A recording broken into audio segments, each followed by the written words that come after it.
Love Island USA contestant Cierra Ortega abruptly exited season 7 of the show after 2 of her social media posts from 2015 and 2023 resurfaced. Cancel culture is still going strong in the bizarre world of reality TV, where the show Love Island is descending into utter chaos.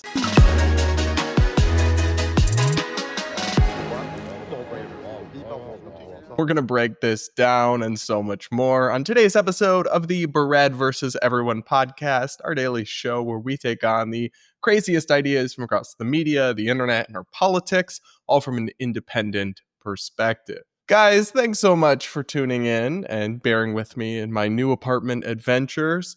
We have to talk today. I am personally not a reality TV girly. I can't really get into it, but I've heard so much about this show, Love Island, that started in the UK and now has a US version.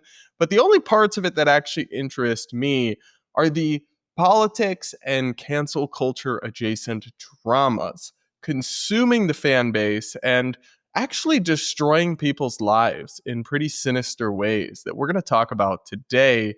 And it's interesting because I do believe this, but I had started to believe that cancel culture was on the wane, that the peak 2020 era of Twitter mobs destroying people's lives was over, and it's not over, but it's definitely less powerful than it was. But one bubble where it seems to still be going incredibly strong is the wild world of reality TV, where some obsessive people online seem to have a bizarre dedication to destroying people's lives for minor faux pas or social transgressions from years ago that they can dig up to destroy contestants on a reality TV show with very little regard for the proportionality of the consequences or the mental health of anyone involved. And the latest is a saga involving a woman who was just axed from the current season of US Love Island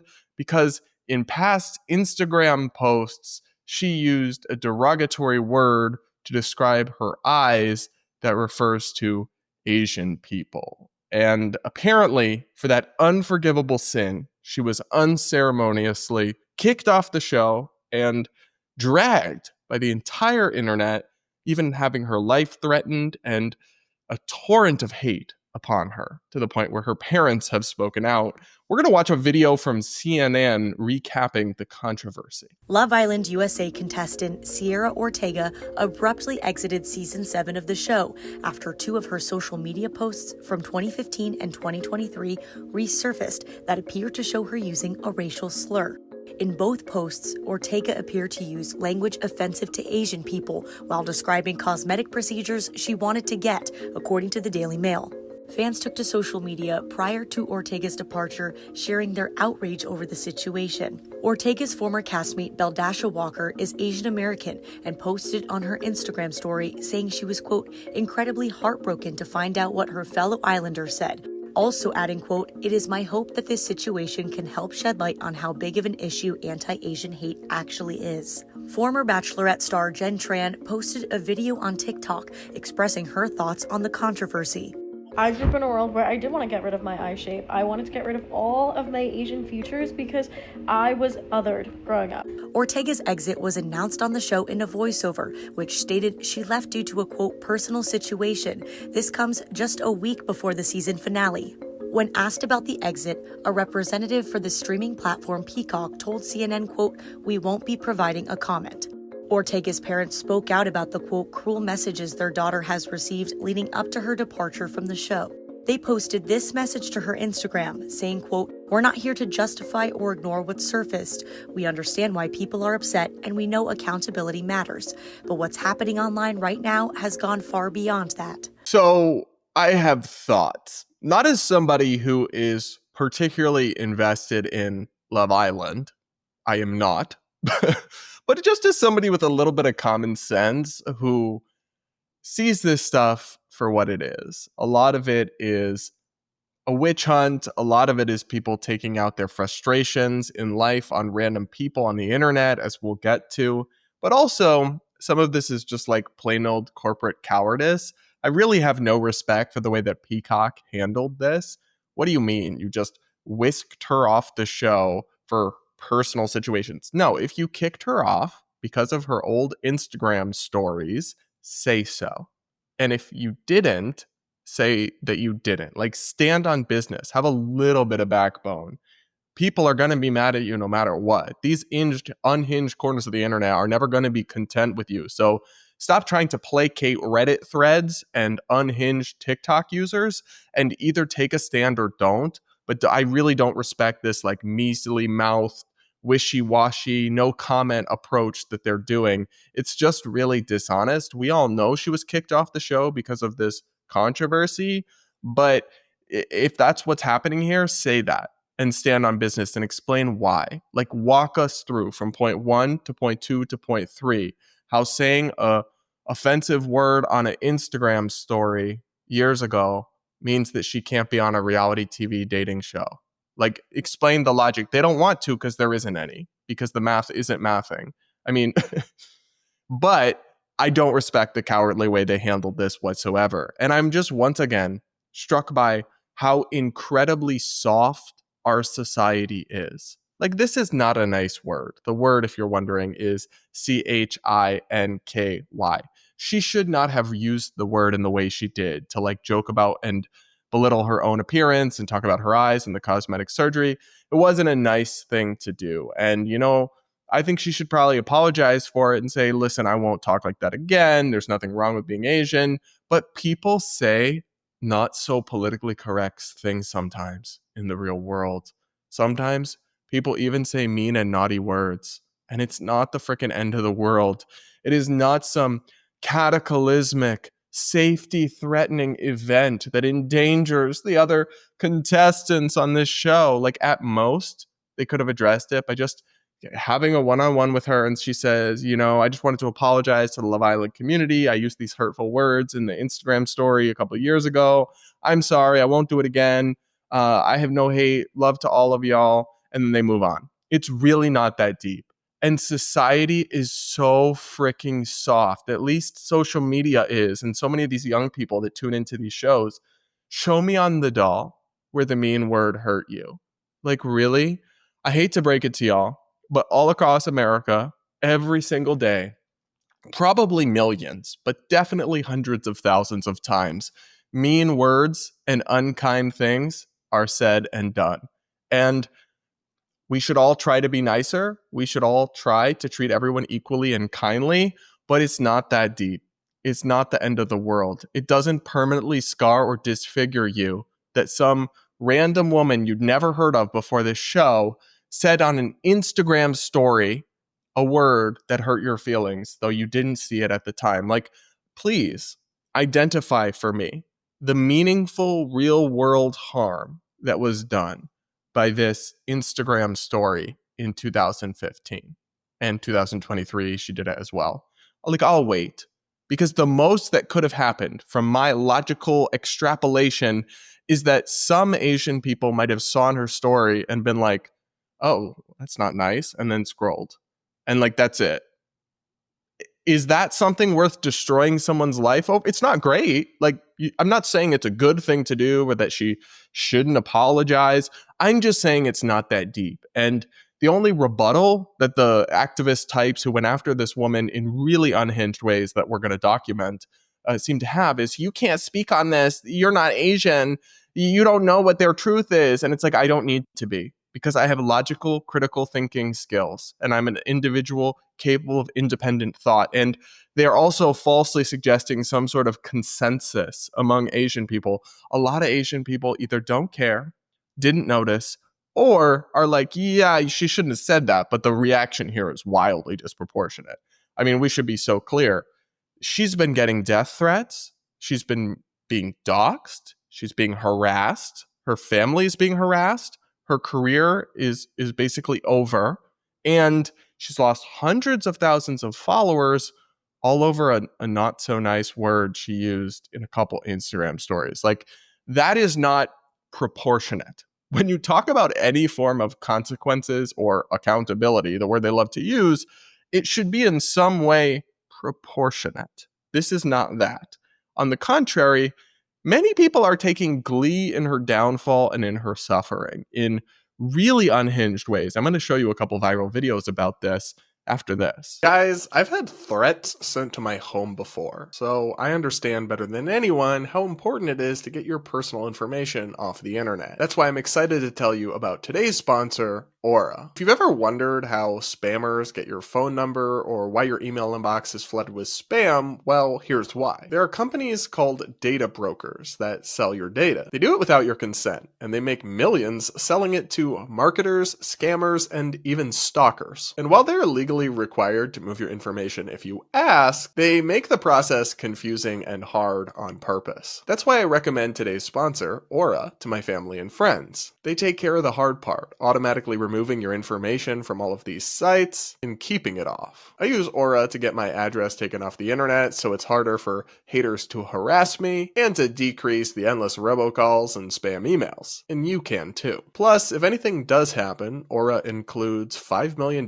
in identity theft insurance protection, and they have US fraud experts ready to help 24/7. Try Aura for 14 days for free at aura.com/Polumbo. In those 2 weeks, you'll discover where your data is being sold. I'm not leaving myself vulnerable, and you shouldn't either. By the way, guys, make sure you're subscribed if you aren't yet. Do hit that like button, comment with your thoughts on the controversy. I love hearing what you guys have to say. And remember that you can subscribe to the Brad versus Everyone podcast on Apple Podcasts, Spotify, iHeartRadio, or any audio podcast platform. So you can have me in your earbuds with you on your run at the gym, even when you don't have time to sit down and watch my beautiful face on YouTube. So remember to do that.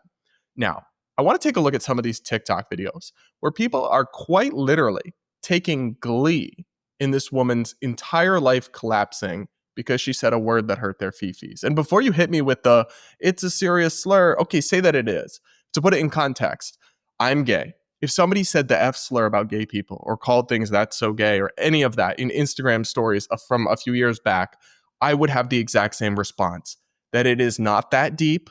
It's not nice. They probably shouldn't do that. Maybe they should apologize, but keep it moving. And it's not the end of the world. And it's certainly not worth destroying people, disqualifying them from participation in society for life, threatening their lives, or harassing their parents. So yes, I would have the absolute same energy applied to myself or my own, community. Now, let's take a look at some of these videos because it's kind of chilling the way that some of these social media users are taking glee in the downfall of this woman's entire life. Take a look at this first one. Video has more than 6 million views. After Cierra getting kicked out of the island/villa, I can't help it but think about the fact that she lost her chance of winning $50K.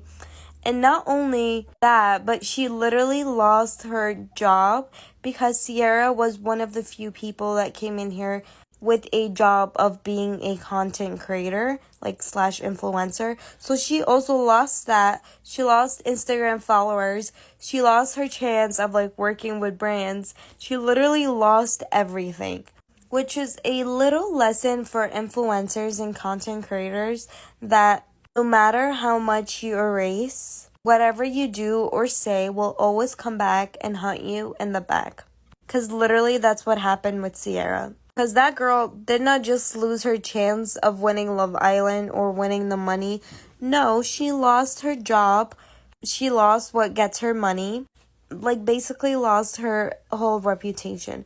Which I'm here for because you don't play around with racism. But that's wild because in 2 days, she literally lost everything. So the woman that made this video and most of the people in the comments are basically gleeful that this woman, Cierra, her whole life has been turned upside down because you don't play around with racism.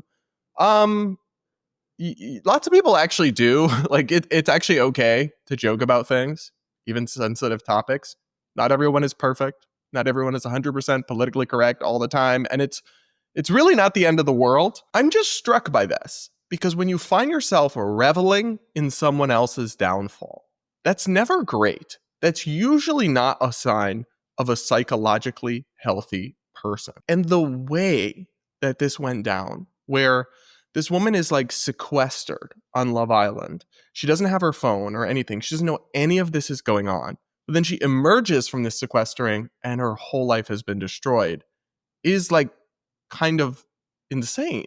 Take a listen to another video explaining this. Love Island is actually Black Mirror if you're Cierra, because think about this. She goes on the show. It ends up being the most viewed season of the show. When she was going into the show, she was like, I'm going to be so prepared. I have all this media training. I have all these other influencer friends. I have friends with other people who have been on the show before. Like, I'm more ready than anybody. She makes a strong connection with the guy that she picks right away. Okay. And it lasts for weeks. She gains 1 million followers. Everything's going great. But because she doesn't have her phone, she has no idea that the whole country is actually shipping her man with her best friend, and not a soul is defending her. His mom's up on the internet like, Alandria brings out the best in him. No one's defending her. But then it gets even worse, because then she gets exposed not even for her racist past, for her racist present, because she like been standing on that after people pointed it out to her. She gains and then almost immediately loses her 1 million followers. And then she gets a shoulder tap in the middle of the night like, hey, you got to get up and go. She's about to get her phone back and find out that nobody is siding with her romantically or ethically, that every single famous person she has cultivated a friendship with has now condemned her publicly, that her parents are now in charge of her social media accounts, which are dipping like crazy because she's going to be able to look at the analytics and see that spike and that steep descent, and that her parents, for whatever reason, chose to turn the comments back on, so she'll be able to hear directly from everybody if she wants to. It really is almost like a genie wish, where like, in a very twisted way, she did get everything that she was expecting. You know, there's a lot of talk about her. There's a lot of buzz around her. She's all over the news, but none of it has played out the way that she expected, which is like sort of what a genie's wish is, right? Where it's like you wish for $1 million and, you know, you get $1 million, but it gets dropped on you by a crane. It's fascinating to me because the backlash has been so severe that even some of the ultra woke, pro cancellation Asian influencers are like concerned about Cierra. Let me read you this post from TikTok. Cancel culture these days is actually insane. I fully agree on removing Cierra from the show, fully agree on her losing followers, brand deals, her job, etc. But I, as an Asian woman, am nervous for her when she gets her phone back and sees the amount of death threats and sheer bullying that people normalize because they power trip over canceling people. Like, I fear you don't actually care about the racism. You just want an excuse to harass people openly. So, I mean, I'm glad this particular individual like doesn't want Cierra to kill herself, which apparently thousands upon thousands of people on the internet genuinely do want and are encouraging her to do. But there is something a little bit cognitively dissident about saying cancel culture is crazy. I'm happy that this woman's entire life is being destroyed because of a offensive word and 2 Instagram stories, but like, the death threats are a bit much. We shouldn't be rooting for her to delete herself. Like, okay, I mean, I'm glad you have some limits, but you understand that destroying someone's entire life is not that much better than like, I mean, it's not as bad as encouraging them to kill themselves, but this still isn't good. Like, you're still doing the cancel culture, right? But it is telling that it got so extreme and so severe that even the cancel culture warriors started to like feel bad. Because you guys should know, this is an important piece of context, that there have been several suicides in connection with the UK version of the Love Island show. Now, suicide is a complicated topic. It is very, very rarely just due to one event or one factor, but the stress and cyberbullying that was accompanying the show was involved in multiple of these situations as a piece of the puzzle. I think that's fair to say from what I read in news reports about it. And I certainly hope that doesn't happen with Cierra, but it's a real possibility we have to talk about when you, again, engage in such disproportionate consequences for someone. From her perspective, it may understandably feel that her entire life is over and that she'll never be able to do anything ever again. And while that probably isn't true, that's an understandable way to feel. And it's the kind of feeling that can drive people to dark places and places where they feel helpless and make really tragic decisions. So I'm low-key rooting for her. I mean, I don't support what she wrote on the Instagram stories, but I still just don't accept the notion that it's really that deep or that it's some irredeemable thing no one can come back from and their life must be destroyed. Again, also, she's not running for president of the United States. Like, she's not trying to be the CEO of a massive Fortune 500 company. She wants to post Instagram videos and go on reality TV shows and do brand deals with like lip gloss companies. And we're saying you can't do that because you posted an offensive Instagram story years ago. Give me a break. Like, what? And I actually think it's this last part of this post here that touches on something meaningful. People don't actually care about the racism. They just want an excuse to harass people openly. That is it for me. That is what this saga and others like it reveal. They had another similar incident with another contestant a little while back. And when you see this kind of thing, I think people have a huge amount of anger, built up frustration and resentment and jealousy and inadequacy and lack of self-esteem. And so these keyboard warriors who go back and dig shit up on someone from 2015 because they are just petty and spiteful, like that's a psychosis. That's not something a psychologically healthy person who's content with their own life takes the time to do. So I worry about this saga, not just because of what it means for this one woman, though I do feel bad for her, but because of the genuine mental illness and social sickness that it reveals among thousands, tens of thousands, maybe hundreds of thousands of our fellow citizens who are engaging in this digital witch hunt for sport and for entertainment, destroying people's lives as digital entertainment from the people who think they're like woke, progressive, loving, tolerant people. It's really quite something, and I'm disturbed by it. What do you guys think? Especially the Love Island people who tune in, especially the Asian people who tune into my show. I want to hear from you as well. Like, please don't interpret me as this saying that like saying slurs about Asian people is good or okay. I'm not saying that.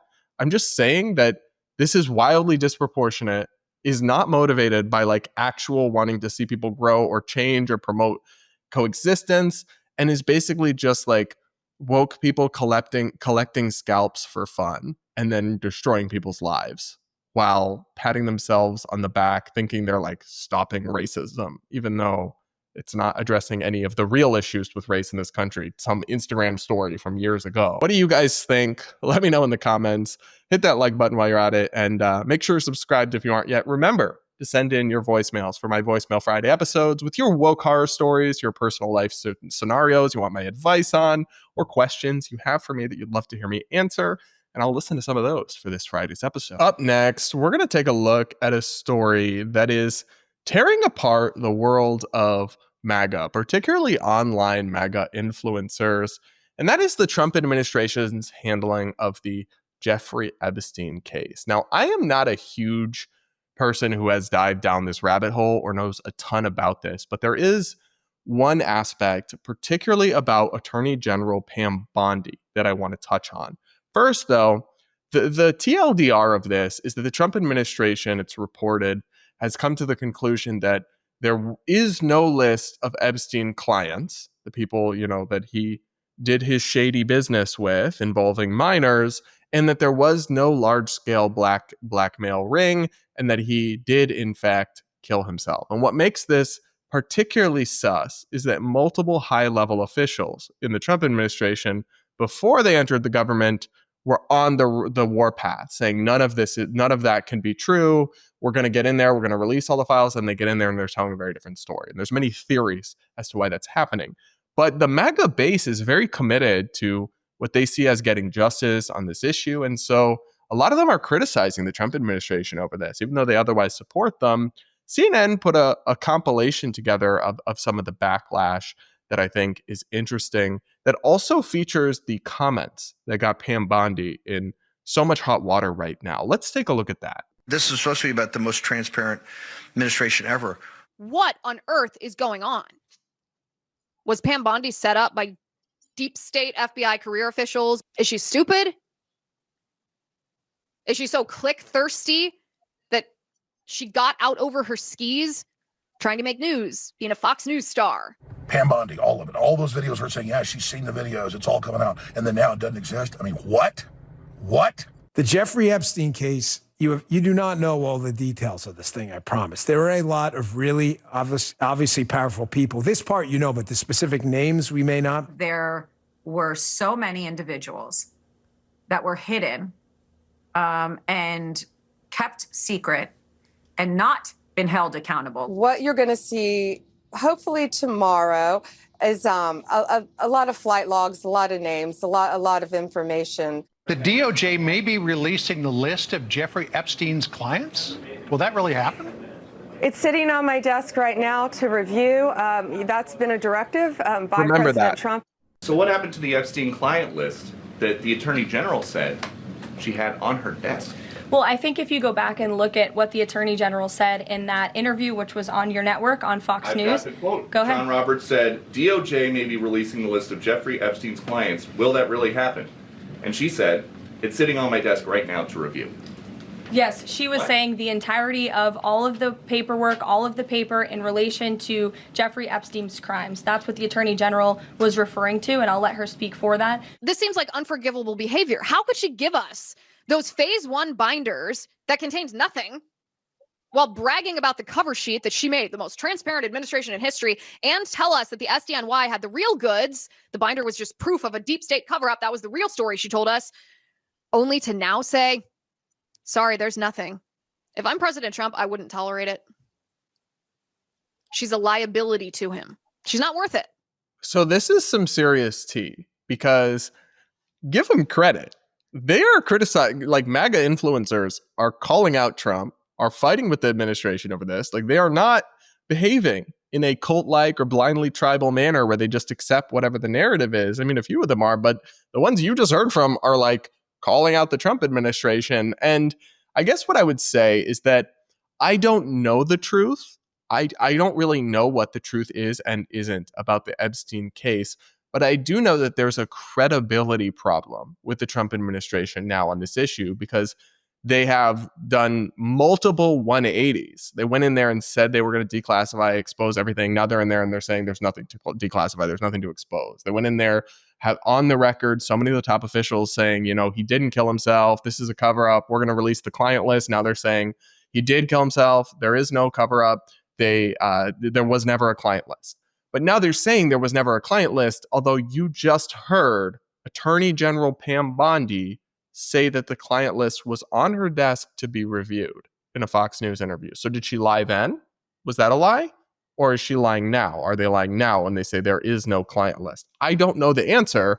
I just know that there is, therefore, a very serious credibility problem. And this was pointed out by the independent journalist Isaac Saul, who runs Tangle News, which I like a lot. He wrote in a tweet, I honestly think Attorney General Pam Bondi was either lying a few months ago to rev up the MAGA base and conspiracy theorists, or she is covering something up now because of whatever info they actually have. Either way, credibility is totally shot and the anger is justified. The conservative commentator Eric Erickson also wrote, Pam Bondi looked the American people in the eye and said she had the Jeffrey Epstein list. Now she says there was never a list. Pam Bondi should be fired for lying to the American public repeatedly. That's honestly what I'm thinking here. I don't know the truth about what happened. I don't even really want to speculate because it's not something I know a ton about.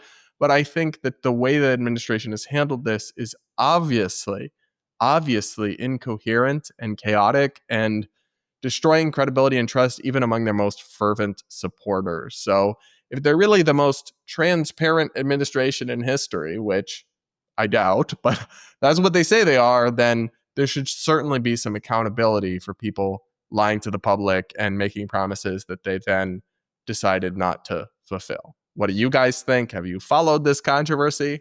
Let me know in the comments. That'll be it for today's episode of the Bread vs. Everyone podcast. Thank you all so much for tuning in. Please do make sure to subscribe if you aren't yet. Remember, you can subscribe to the show on Apple Podcasts or wherever you get your podcasts. Like, subscribe, yada, yada, yada, and send in your voicemails for Voicemail Fridays. And with that, guys, we'll talk again real soon.